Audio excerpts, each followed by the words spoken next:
I think what's more interesting isn't whether architecture is neutral. We already know it isn't. But whose routines and bodies it quietly treats as normal. Because if you look closely, most urban spaces are organized around a very specific way of moving through life.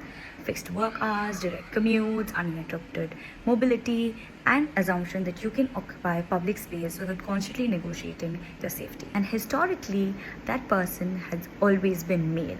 That's how the public realm ended up centered around productivity and efficiency, while care, domestic labor, and emotional work were pushed into the private sphere and treated as spatially secondary. And this was not only a social idea, but it was also designed into our cities.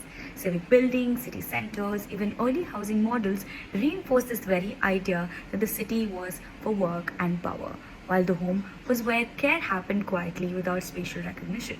The industrial period locked this in. Work moved out of the house, the city became rational and masculine, and the domestic interior was idealized as feminine, moral, and supportive, but never central. Women were never absent from cities. They were just navigating cities that weren't designed around the kinds of lives that they were living. Public transport assumed straight line commutes, zoning split childcare, work, and housing as separate worlds. Public spaces demanded constant alertness instead of offering ease. And I think this is why feminist urbanism matters, not as a theory, but as a way of reading everyday space more honestly.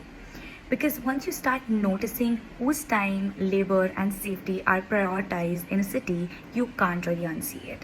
And I'm sharing this because the next time we design a street, housing layout, or even a public space, the question shouldn't be whether it looks inclusive or not. It should be about whose life it actually makes easier.